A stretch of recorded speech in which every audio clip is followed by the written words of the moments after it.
en acción de gracias, mi hermana descubrió que yo tenía 12 millones de dólares, y mi familia exigió que se los diera a ella, diciendo que ella los merecía más. Hola a todos. Antes de empezar el video de hoy, necesito su ayuda. Nos hemos dado cuenta de que el canal está perdiendo impulso, y suscribirse es una de las mejores formas en que pueden apoyarnos. Es rápido, gratis y nos permite seguir trayéndoles contenido increíble. Su apoyo significa todo para nosotros. Ayudemos a que este canal siga creciendo juntos. Muchas gracias. Ahora sí, comencemos el video. Uso una cuenta secundaria por razones obvias, con algunos detalles modificados para preservar el anonimato. Soy Sara, tengo 38 años, soy mujer, y necesito desahogarme. ¿Conocen esas dinámicas familiares en las que un hijo no puede hacer nada malo mientras el otro parece invisible? Sí, bienvenidos a mi vida. Todo era completamente normal hasta que cumplí 8 años. Yo era hija única y, aunque mis papás no eran precisamente tiernos ni cariñosos, ahí estaban, supongo. Mamá me ayudaba con la tarea y a veces papá me llevaba a pescar al lago St. Clair. No éramos los Brady, pero estábamos bien. Y entonces llegó la noche que lo cambiaría todo. Recuerdo que mi tía Kelly apareció a las 2 a.m. y me dijo que empacara una maleta porque mamá estaba en el hospital. Mi hermana Rachel venía en camino, pero algo estaba mal. No debía nacer sino hasta dentro de 2 meses. Las semanas siguientes fueron un torbellino de visitas al hospital y conversaciones en voz baja. Rachel era diminuta, parecía una de mis muñecas, pero con tubos y cables por todas partes. No me dejaban tocarla ni acercarme demasiado. Esa fue la primera vez que lo sentí, una pared invisible formándose entre mí y el resto de mi familia. Cuando finalmente trajeron a Rachel a casa, nuestra casa se convirtió en una burbuja esterilizada. Mamá estaba obsesionada con los gérmenes. Había desinfección intensiva por todas partes, dispensadores de gel antibacterial en cada cuarto y limpieza constante. El olor fuerte a cloro todavía me altera hasta hoy. Pero aquí viene la parte que de verdad me marcó. Cada vez que yo mostraba el menor síntoma de estar enferma, me mandaban de inmediato con la abuela Marie o con la tía Kelly. O sea, cada vez, estornudaba una vez, empaca tus cosas, tos leve, vámonos con la abuela. Al principio me parecía divertido. La abuela María hacía galletas y la tía Kelly tenía una colección increíble de libros de Nancy Drew que yo devoraba, pero los niños no son tontos. Después de un tiempo entiendes lo que realmente está pasando. No te están mandando de aventura, te están tratando como una amenaza, como si tu sola existencia pudiera dañar a tu adorada hermana. Intenté de todo para ganarme su atención de una manera sana. De verdad, de todo. ¿Sacar puro 10? Mamá apenas levantaba la vista del calendario de la última cita médica de Rachel. ¿Ganar el primer lugar en la Feria de Ciencias con un proyecto sobre energía renovable? Papá solo preguntó si podía guardar el cartel en el garaje porque Rachel era alérgica al polvo del cartón. ¿Eso siquiera existe?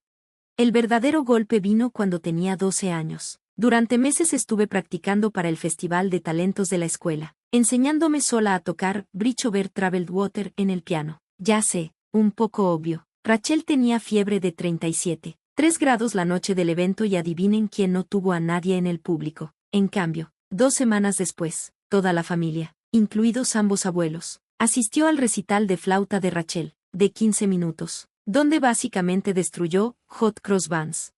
Rachel aprendió rápido a usar el sistema. A los 7 años ya no tenía problemas de salud reales, pero eso no le impidió seguir actuando. ¿Dolor de cabeza? Tenía que quedarse en casa. ¿Cansada? Que alguien más hiciera sus cosas. ¿Preocupada por un examen? Mamá literalmente llamaba a la escuela para pedir que le ampliaran la fecha de entrega.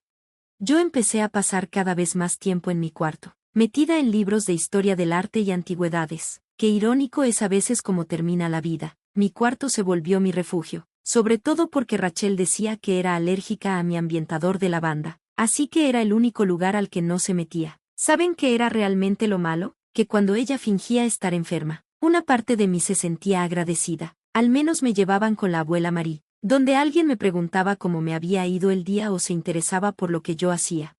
La abuela fue quien despertó mi interés por las joyas antiguas. Tenía una colección increíble de piezas de fantasía que me dejaba organizar y catalogar. Supongo que debí verlo como una señal del destino. Lo peor ni siquiera fue el favoritismo tan obvio, fue como reescribían la historia para justificarlo. Rachel solo necesita más atención porque tuvo un inicio tan difícil. Sara siempre ha sido tan independiente. Sara entiende que su hermana tiene necesidades especiales. No entendía nada. Yo era una niña que no comprendía por qué tener buen sistema inmune me hacía menos digna de amor. Viéndolo en retrospectiva, puedo ver cómo esos años me moldearon. El mensaje constante de que yo era de alguna manera peligrosa o incómoda no desaparece así nada más. Pero bueno, al menos me enseñó a valerme por mí misma. Cuando nadie revisa tu tarea ni celebra tus logros, aprendes rápido a echarte porras sola. La preparatoria fue, para la mayoría, algo que amaban o detestaban. Yo, la vi como mi boleto de salida. Mientras Rachel armaba su pequeño imperio dramático en secundaria, yo estaba construyendo mi propia fuga. Y déjenme decirles algo, nada te impulsa más a lograr cosas que saber que nadie las hará por ti. ¿Recuerdan que dije que pasaba horas ordenando la colección de joyas de la abuela Marie? Eso me enseñó una lección valiosa, la importancia de la organización sistemática y la atención al detalle. En la preparatoria, abordaba todo con esa misma mentalidad. Mi escritorio en casa parecía sacado de una revista de organización, apuntes codificados por colores, planes de estudio perfectamente ordenados y todo en su lugar. Rachel se burlaba de mí y me decía, Rainman, muy bien, hermana. Pero esto es lo que pasa cuando eres invisible, nadie está vigilando tus fracasos o tus éxitos, así que haz lo que te dé la gana. Me metí en todos los clubes que no interfirieran con mi trabajo de medio tiempo en Carson's Diner. Gracias a Carol, la dueña, por acordarse de mi cumpleaños cuando mis propios padres se habían olvidado. Equipo de debate, listo. Sociedad Nacional de Honor, listo. Editora en jefe del periódico escolar, listo. El equipo de debate fue cuando de verdad encontré mi voz. Hay algo muy satisfactorio en desarmar el argumento de alguien manteniendo la calma por completo. También me enseñó a negociar, lo cual en ese momento no sabía que sería útil después. Ganamos el estatal 2 veces. Rachel tenía partidos importantes de fútbol, así que mis papás no pudieron asistir a ambas competencias. Ella estaba en el equipo C y ni siquiera jugaba. Luego llegó tercero de prepa y las cosas se pusieron realmente interesantes. Presenté el SAT y saqué puntuación perfecta, no tipo, ay, estuvo bastante bien, perfecta, o sea, perfecta, perfecta, 1600. ¿Saben cuánta gente lo logra? Menos del 1%. Recuerdo haberme quedado viendo la pantalla de resultados por casi 20 minutos, convencida de que era un error. Corrí a casa para contarle a mis papás. Sé que suena tonto, pero mamá estaba en la cocina ayudando a Rachel con su tarea de inglés. La conversación fue más o menos así. Mamá, mira, saqué puntuación perfecta en el SAT. Ay, qué lindo, corazón, pero bájale tantito. Rachel está tratando de concentrarse. Mañana tiene un examen importante. Rachel, tienes razón. Sí, algunos sí tenemos que estudiar, dijo Miss Perfecta. Rachel, cariño, no te estreses, tú aprendes de una manera distinta.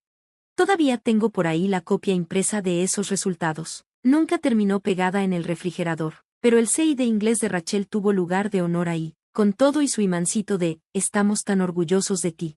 Las solicitudes a la universidad fueron interesantes. Me inscribí en 15 escuelas sin decirle nada a nadie. Escribí mis ensayos sola. Conseguí mis cartas de recomendación y manejé todos los papeles de ayuda financiera por mi cuenta. Mi orientador, el señor Chen, fue el verdadero héroe. Mis padres estaban demasiado ocupados para ayudarme con el FAFSA, así que me quedaba hasta tarde después de clases. Luego empezaron a llegar las respuestas: Harvard, Yale, Princeton, Michigan. Cada una venía con oferta de beca. Las guardé todas en una caja con llave debajo de mi cama, sabiendo lo que pasaría si Rachel se enteraba. De pronto todo giraría en torno a ella otra vez. Pero si Sara se va a Harvard, yo voy a estar sola, o una tontería así. El día que recibí mi beca completa de la UDM, Rachel se metió al equipo juvenil de porristas. Adivinen cuál de las dos cosas se celebró con una comida familiar. Pista: yo comí macarrones con queso de microondas en mi cuarto mientras ellos fueron a Olive Garden. Pero, ¿saben qué? La beca era mi boleto de oro. La colegiatura, el alojamiento y la comida estaban cubiertos, además de un apoyo para libros. Por fin podía salir de esa casa donde yo era invisible o estorbaba. El día que recibí mi carta de aceptación, fui a mi lugar favorito en la biblioteca local, un asiento junto a la ventana en el cuarto piso con vista al parque, y lloré durante 1 hora. No eran lágrimas de tristeza, eran lágrimas de alivio. Cuando le dije a mis padres en la cena que iría a la UDM, estaban encantados. Dije Michigan, pero eso está lejísimos. ¿Y si Rachel te necesita? Espero que no esperes que ayudemos con los gastos. Las competencias de porristas de Rachel cuestan muchísimo. Rachel está llorando. Dios mío, por fin, ¿puedo tener tu cuarto? Necesito espacio para mis vídeos de TikTok. El verano antes de la universidad trabajé turnos dobles en Carson's Diner para ahorrar dinero. Carol, que Dios la bendiga, siempre me daba propinas extra y se aseguraba de que pudiera llevarme pastel sobrante al final de mi turno. También me enseñó una habilidad vital, como reconocer a la gente genuina en una sociedad llena de falsos. Niña, me decía, en los restaurantes y en la vida, los que hacen más ruido suelen ser los que menos tienen que decir. El día de mudanza a la UDM, mis papás no pudieron asistir porque, sorpresa, Rachel tenía una competencia de porristas. La tía Kelly me llevó, me ayudó a arreglar mi cuarto de residencia y me dio un sobre con $500. Tu abuela Marie quería que tuvieras esto, me dijo, está muy orgullosa de ti. Después me enteré de que la abuela había estado ahorrando ese dinero de sus cheques del Seguro Social durante meses. Esa primera noche en mi cuarto de la universidad, me prometí que iba a construir una vida tan buena que ser ignorada me parecería impensable. No por venganza. No tenía nada que demostrarle a mi familia. Pero a esa niña de 8 años a la que mandaban a casa de la abuela cada vez que estornudaba, a ella sí. La universidad fue el comienzo de algo nuevo. Pasó en medio de desvelos, ramen instantáneo e independencia gloriosa. Me gradué con honores máximos de la Universidad de Michigan. No que mis papás lo notaran. Estaban demasiado ocupados ayudando a Rachel a transferirse a su tercera universidad en 2 años. Pero aquí es donde la historia da un giro inesperado. Conseguí un trabajo de nivel inicial en Everett and Phillips Auction House en Detroit. No usaré el nombre real por razones obvias, pero si están en el medio, probablemente sepan de quién hablo. Un lugar de verdad elegante, mucha clientela con dinero viejo, ese tipo de negocio. Empecé en el área de ventas de bienes de herencia, documentando las pertenencias de personas adineradas después de su muerte. No era precisamente glamoroso, pero pagaba las cuentas. Y ahí vino el punto de quiebre. Mis primeros meses fueron bastante normales, registrar un montón de vajillas, clasificar muebles antiguos y así. Luego llegó la propiedad Kingston. La señora Kingston era una viuda mayor que había muerto sin hijos, dejando atrás lo que todos asumían que era una enorme colección de joyería de fantasía. Ahí fue donde me sirvieron aquellas horas con la colección de la abuela Marie. Estoy revisando ese montón de joyas cuando algo me llama la atención. Es un broche Art Deco, nada ostentoso, pero algo se sentía distinto. El peso no era el de una pieza de fantasía. El broche era demasiado complejo para ser una copia. Creo que me pasé toda la hora de comida investigando viejos fabricantes y firmas de joyería. Terminé quedándome hasta tarde en la oficina para usar la membresía de la empresa a varias bases de datos de joyería antigua. Mientras más buscaba, más segura estaba, eso no era joyería de fantasía, era auténtica. El problema era que yo era la nueva. Nadie me iba a creer si decía que teníamos un posible tesoro entre manos. Así que hice lo que me enseñó el equipo de debate. Preparé mi argumento con muchísimo cuidado. Pasé 2 semanas en los descansos de comida y por las noches aprendiendo todo lo que pude sobre autenticación de joyería Art Deco. Incluso usé parte de mis pobres ahorros para pagar un curso en línea de gemología. Por fin reuní valor para hablar con mi jefe, el señor Harrison. Llevé toda la presentación, imágenes comparativas, documentación histórica y todo el paquete. La conversación fue más o menos así. Señor, creo que tenemos algo importante en la colección Kingston. Harrison, sin casi levantar la vista de su teléfono, Sara, eso ya lo catalogamos como piezas de fantasía. Sí, lo sé, pero mire estas marcas del fabricante. Coinciden perfectamente con las firmas de Carder de 1925. Harrison, por fin prestando atención, ¿dónde aprendiste todo esto? Mi respuesta fue, pues investigué. En resumen, el broche de fantasía se vendió en la subasta por $47,000. Resultó ser parte de una colección limitada creada para un círculo europeo en los años 20. Pero aquí está lo mejor, después de eso, Harrison empezó a confiar en mí, me comenzó a dar otros objetos para autenticar. De pronto, mi pasatiempo sin sentido de ordenar joyas antiguas adquirió importancia real. Me dediqué por completo a aprender todo lo que pude sobre joyería antigua. Tomé todos los cursos en línea que me pude permitir. Pasé fines de semana en ventas de bienes de herencia investigando piezas. Incluso empecé una libreta para documentar distintos procedimientos de autenticación. Mi departamento parecía el sueño febril de una académica de joyería, con paredes cubiertas de impresiones de marcas antiguas y guías de certificación. La casa de subastas empezó a obtener resultados. Yo encontraba piezas importantes que otros habían pasado por alto. Hacía contactos con coleccionistas y conocía el mercado. Mis comisiones empezaron a crecer. Por primera vez en mi vida, No solo estaba sobreviviendo, también estaba ahorrando dinero. Pero la familia seguía, curiosamente, sin interesarse durante las cenas de domingo, a las que yo seguía yendo como idiota. La conversación era más o menos así. Mamá, Sara sigue en esa tiendita de antigüedades, ¿verdad? Eso soy yo, casa de subastas. Sí, de hecho, acabo de autenticar una pieza rara de Tiffany. Rachel interrumpe, ay, Dios, hablando de joyería, tienen que ver esta pulsera de dijes que compré en el mall.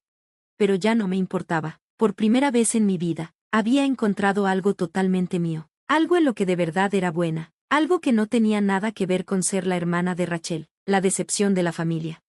Y entonces llegó la colección Rothschild. Esto fue como 2 años después de entrar a la casa de subastas, una propiedad enorme, familia de dinero viejo, mucho ruido en la industria. Yo formaba parte del equipo que catalogó su colección de joyas, y ahí la vi, una pieza bastante común de Art Nouveau que todos los demás habían pasado por alto. Pasé 3 días investigándola, casi no dormí. Resultó ser una pieza de la colección privada de un famoso joyero francés, que se suponía había desaparecido durante la Segunda Guerra Mundial, cuando se vendió en subasta por $238,000. Harrison me llamó a su oficina. Yo pensé que me iban a ascender. En lugar de eso, me dijo algo que cambió todo. Sara, estás desperdiciando tu talento aquí. Deberías tener tu propia empresa de autenticación. Al principio lo deseché. Yo, ¿empezar una empresa? ¿Con qué dinero? Sin embargo, la idea se me quedó clavada. Empecé a hacer pequeños trabajos independientes de autenticación por fuera. Se corrió la voz de que tenía buen ojo. Coleccionistas privados comenzaron a contactarme directamente. Una noche estaba sentada en mi modesto departamento, rodeada de manuales de joyería y herramientas de autenticación que había ido juntando poco a poco, cuando tuve una revelación. Esto es algo que sí puedo hacer. Puedo construir algo por mi cuenta. Así que hice lo que haría cualquier persona razonable. Saqué una deuda grande usando mi auto como garantía. Vacié mi cuenta de ahorros. Renté una oficina pequeña en una zona no muy buena de la ciudad. La gente pensó que estaba loca. Tal vez sí lo estaba. Convertí un cuarto de almacenamiento encima de un restaurante chino en algo del tamaño de un cuarto de residencia universitaria. La renta era barata porque siempre olía a pollo kung pao y el wifi solo funcionaba si te sentabas en la esquina junto a la ventana, pero era mío.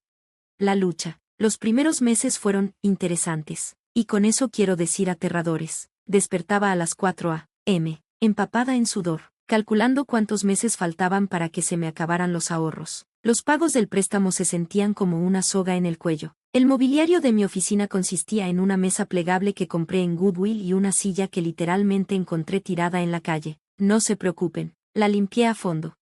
Sin embargo, en el mundo de la joyería de alta gama, la reputación y los contactos lo son todo, y mi paso por la casa de subastas me había dado ambas cosas. Empecé poco a poco haciendo trabajos de autenticación para anticuarios locales. Mis honorarios eran más bajos que los de las grandes firmas, pero mi atención al detalle empezaba a hacerse conocida. La noticia se corrió. 6 meses después ocurrió un momento clave. Un distribuidor con quien había trabajado en la casa de subastas me pidió revisar una colección de broches victorianos. El dueño quería confirmación antes de venderla. Resultó ser una colección enorme, con piezas de 3 generaciones de una familia. Trabajé en eso 2 semanas seguidas, casi sin dormir y documentándolo todo. Descubrí 2 piezas extremadamente raras que habían sido mal identificadas como reproducciones posteriores. La dueña quedó tan feliz con mi análisis detallado que no solo me pagó mis honorarios, sino que además me ofreció una comisión del 10% cuando se vendiera la pieza. ¿Y de cuánto fue esa comisión? $86,000. Más dinero del que había ganado en los 2 años anteriores juntos. De pronto, mi teléfono no paraba de sonar. Coleccionistas privados habían oído hablar de mi talento para encontrar piezas ignoradas. Abogados de sucesiones querían asesoría sobre joyería heredada. Incluso mi antigua casa de subastas empezó a enviarme trabajos de autenticación. Estoy casi segura de que Harrison estaba ayudando a correr la voz en secreto. Gracias, jefe. Escalando. Para el segundo año ya había contratado a mi primera empleada, Jenny, una recién graduada en gemología que me recordaba demasiado a mí a esa edad. Era extremadamente inteligente, pero la ignoraban porque era callada. Ahora es mi jefa de autenticación y vale oro. La empresa creció más rápido de lo que yo habría imaginado. Nos mudamos a una oficina de verdad en el centro. Adiós al olor a pollo kung pao. Armamos un equipo de especialistas. Me gané la reputación de encontrar piezas perdidas. No se imaginarían cuántas joyas históricas importantes terminan mal catalogadas como fantasía en los áticos de la gente. Mantenerlo en secreto de mi familia, sin embargo, trajo sus propios problemas. Mientras más crecíamos, más difícil era ocultárselo a mi familia. Ellos seguían pensando que yo trabajaba en una tienda de antigüedades. Rachel hacía comentarios sarcásticos en las cenas familiares. Sara, tengo unas joyas viejas que iba a donar a Goodwill. Tal vez a tu tiendita le interesen. Yo, habiendo autentificado esa misma mañana una pieza Fabergé de $2 millones, claro, lo reviso. Mamá seguía presentándome con todo el mundo como mi otra hija, trabaja con joyas viejas o algo así. Mientras tanto, a mí me citaron en Forbes, por suerte bajo el nombre de mi empresa, y recién habíamos abierto nuestra tercera oficina.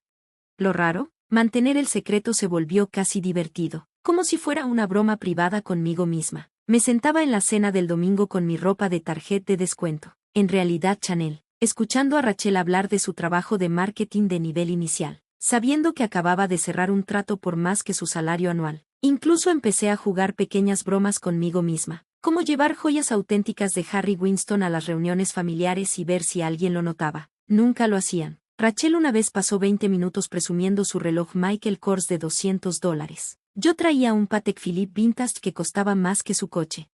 Manejar el crecimiento. Pero el verdadero reto fue administrar el crecimiento. Para el 5.º año ya teníamos oficinas en Detroit, Chicago y Nueva York. Pasaba más tiempo en aviones que en mi propia cama. Construimos reputación por nuestra discreción. Resulta que mucha gente con dinero quiere verificar sus joyas sin que el mundo entero se entere.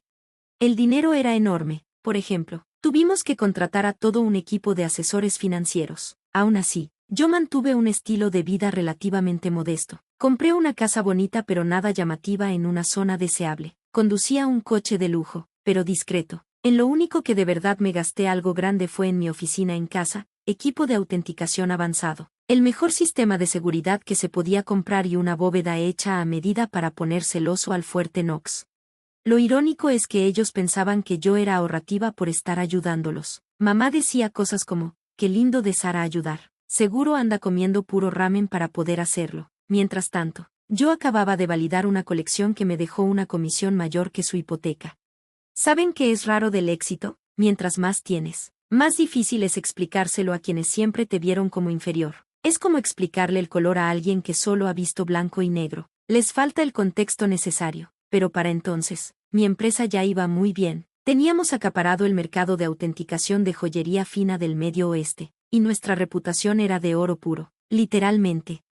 Aún así, todos los domingos iba a casa de mis papás a cenar, fingiendo ser Sara la modesta trabajadora de la tienda de antigüedades. La disonancia cognitiva ya era ridícula. Pasaba las mañanas en llamadas con coleccionistas de Dubái, las tardes autenticando piezas de $1 millón y las noches en casa de mis papás con ropa cuidadosamente normal, comiendo el estofado demasiado cocido de mamá mientras Rachel dominaba la conversación con historias de su último triunfo en marketing, normalmente algo como haberle llevado café a su jefe sin derramarlo.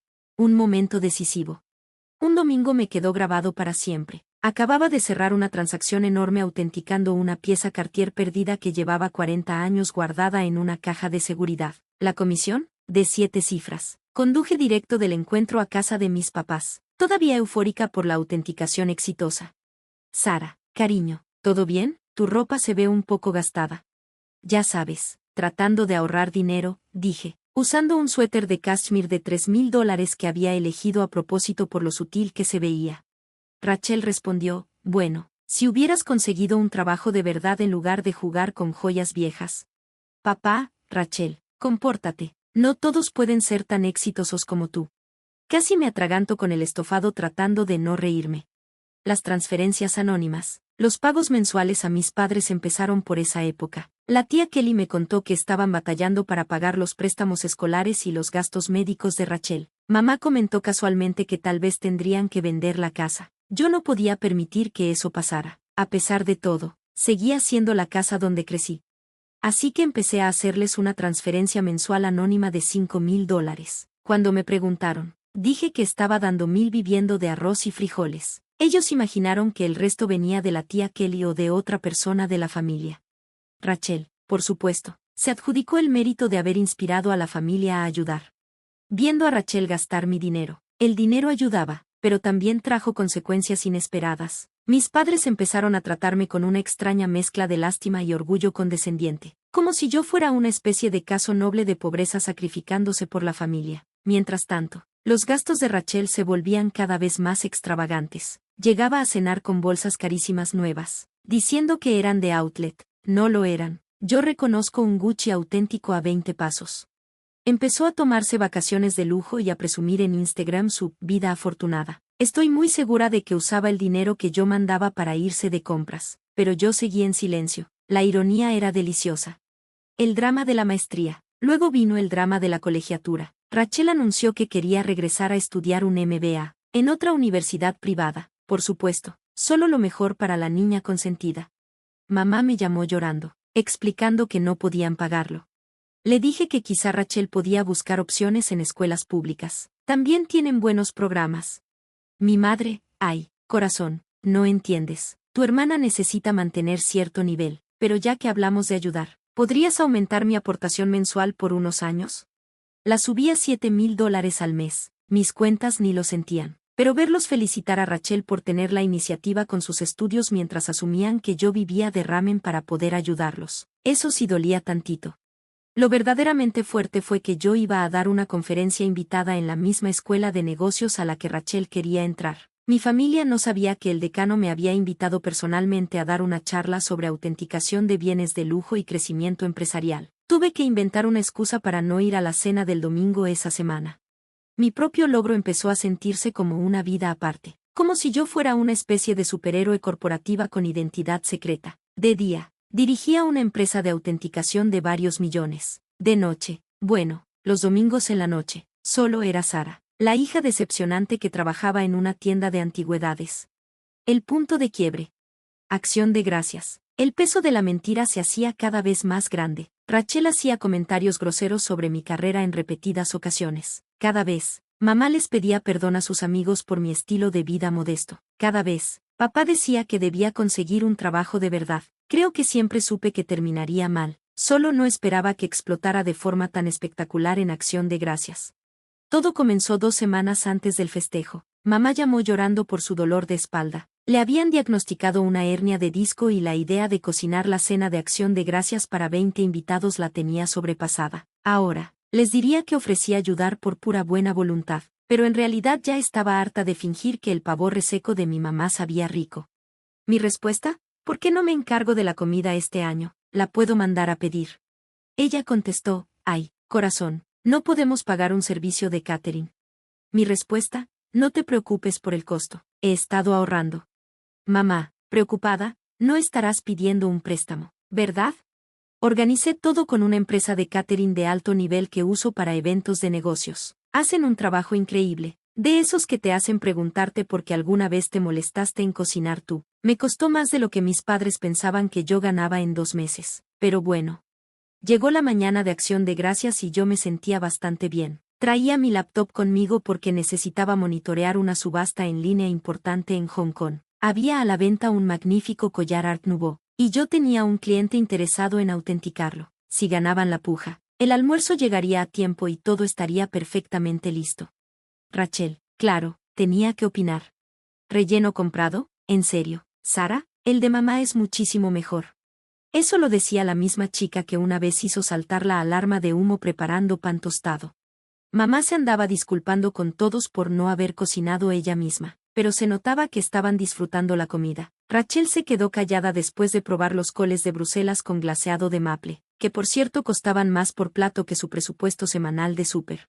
Yo me aparté un momento de la cena y del postre para revisar mi laptop. La subasta estaba poniéndose interesante y necesitaba estar lista por si mi cliente ganaba. Me instalé en mi antiguo cuarto, que mamá había mantenido igual desde la prepa. Mientras tanto, el cuarto de Rachel había sido remodelado 3 veces. Y ahí fue cuando todo salió mal. Había dejado corriendo mi programa de autenticación, con varias pestañas abiertas que mostraban distintas cuentas y acuerdos vigentes. Rachel entró sin tocar. Hay cosas que nunca cambian. Vio la pantalla de mi laptop y se dio cuenta de que esa era su oportunidad de exponer por fin lo patética que era su hermana mayor. Rachel, sonriendo con soberbia, vamos a mostrarle a todos en qué anda realmente Sara.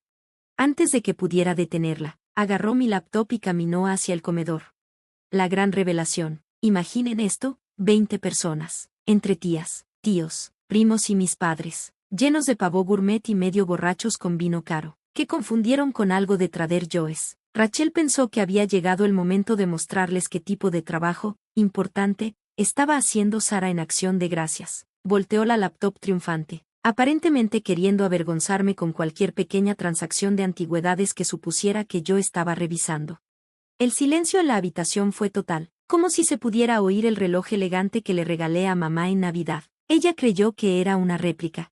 En mi pantalla se veía: saldo actual de la cuenta, 4 millones de dólares. Contrato de autenticación pendiente, $485,000. Transacción reciente, 2 millones de dólares. Informe trimestral de ganancias de la empresa de subastas de Hong Kong, 2 millones de dólares. La cara de Rachel pasó por 5 emociones distintas en 3 segundos. La última quedó en una mezcla de asombro y náusea. Incluso se tambaleó un poco. Rachel susurró: esto no puede estar bien. Rachel, cariño, ¿qué pasa? Rachel, con la voz quebrada: es rica, Sara es rica. El caos. Si era posible. El silencio se hizo todavía más profundo. Luego mamá empezó a reírse, pero de verdad, riéndose en serio. Dijo: no digas tonterías. Sara trabaja en esa tiendita de antigüedades. Me puse de pie con calma, acomodándome el suéter básico de cashmere, que costaba más que su hipoteca mensual. Sí, de hecho, mamá, yo soy dueña de una de las empresas de autenticación de joyas más grandes del país. Durante años escuché esos comentarios de la tiendita de antigüedades. Autentico piezas que valen millones. Ese pequeño negocio, por el que nunca preguntaron, tiene oficinas en 3 ciudades. Papá se atragantó con el licor. La tía Kelly dejó caer su tenedor. El tío empezó a toser horriblemente. Entonces la risa de mamá cambió a otra cosa. Se le puso la cara roja, luego morada. Se levantó tan rápido que la silla se cayó. Mamá, tú tienes millones y nos dejaste batallar. Mi respuesta: ¿batallar? Les mando $7,000 cada mes. Ella respondió desde el suelo: millones. Tu hermana tiene préstamos estudiantiles. Y ahí estaba, en lugar de felicitaciones, nada de wow, estamos tan orgullosos, solo indignación porque no les había dado más dinero.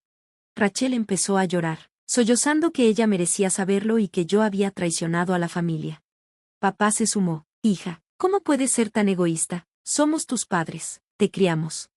Ahí fue cuando exploté. Años de que me ignoraran, años de rechazo, años de ser la decepción familiar, todo salió de golpe. Mi respuesta: ¿me criaron? Me mandaban con la abuela cada vez que estornudaba, se perdieron cada logro, cada premio, cada meta, porque a Rachel no le fuera a dar celos. Nunca guardaron un centavo para mi universidad, pero sí pidieron préstamos para la escuela privada de ella, y ahora están enojados porque yo construí algo para mí. Los siguientes 5 minutos fueron una locura. Mamá gritaba sobre las obligaciones familiares. Papá empezó a berrinchear por los hijos desagradecidos. Rachel alternaba entre llorar y exigir saber exactamente cuánto dinero tenía. Mientras tanto, el equipo de catering intentaba servir el postre viéndose sumamente incómodo. Agarré mi laptop, tomé mi bolsa Hermès, que mamá había elogiado antes como una linda réplica, y me fui. Detrás de mí, podía escuchar a mamá hablando sobre cómo gastar mi dinero, algo de la maestría de Rachel y un coche nuevo. Mientras me iba a casa en mi auto sensato, un BMW de edición limitada, mi teléfono comenzó a llenarse de mensajes. El chat familiar explotó. Rachel empezó a publicar en Facebook sobre riqueza oculta familiar y hermanos egoístas. Las consecuencias. Los días posteriores a Acción de Gracias fueron como ver un ciclón en cámara lenta, solo que el huracán era mi familia y los escombros eran mi cordura. Empecemos con los mensajes. En una hora después de salir de la cena, tenía 47 llamadas perdidas y más de 200 mensajes. Mamá siguió esta interesante progresión. 7:42 p.m. ¿Cómo te atreves a irte de una cena familiar? 8:15 p.m. Tenemos que hablar de esto como adultos. 9:03 p.m. Tu hermana merece una parte de tu éxito. 10:30 p.m. Ya llamé a un agente inmobiliario para ver casas en mejores colonias.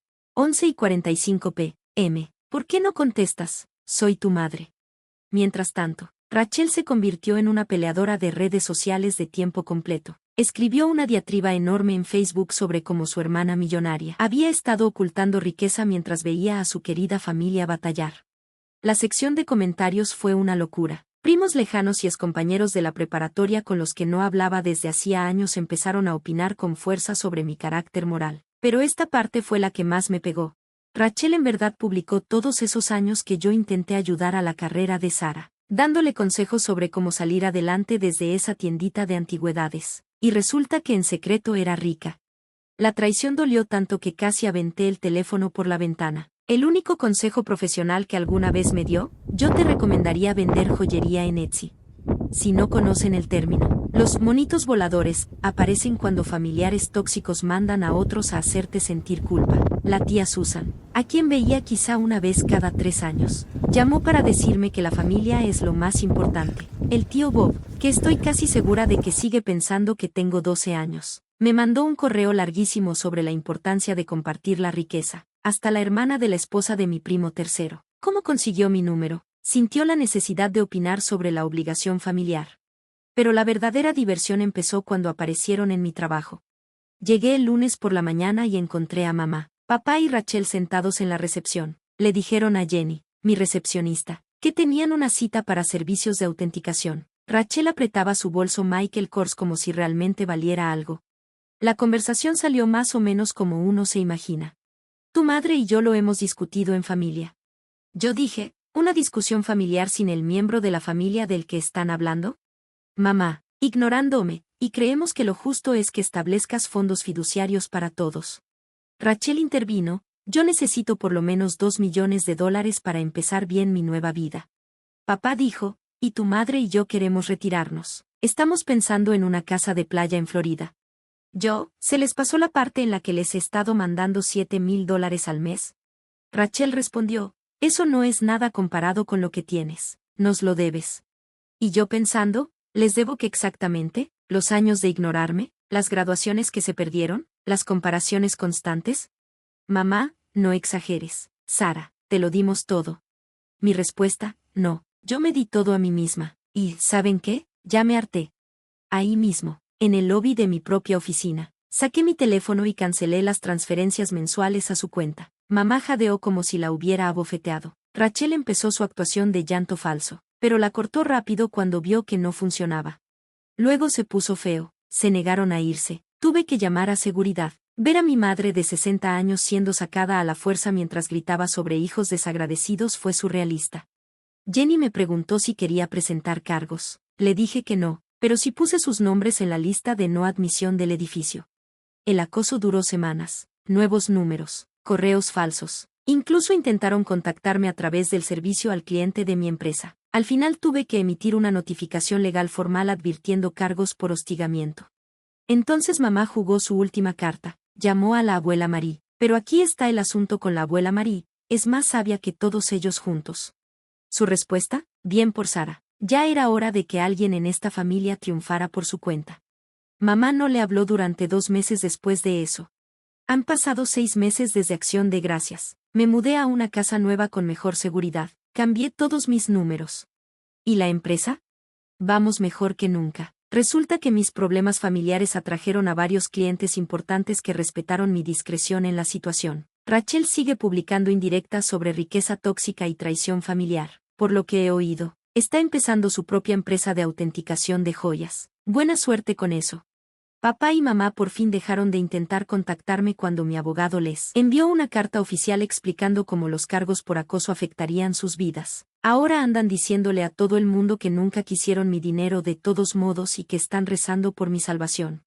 Lo mejor de todo, por primera vez en mi vida me siento libre. Se acabaron las cenas de domingo llenas de comentarios venenosos. Se acabó minimizar mis logros para no herir sus sentimientos. Se acabó financiar el show de Rachel. Mi terapeuta cree que por fin estoy estableciendo límites sanos. Yo digo que por fin estoy viviendo de manera auténtica.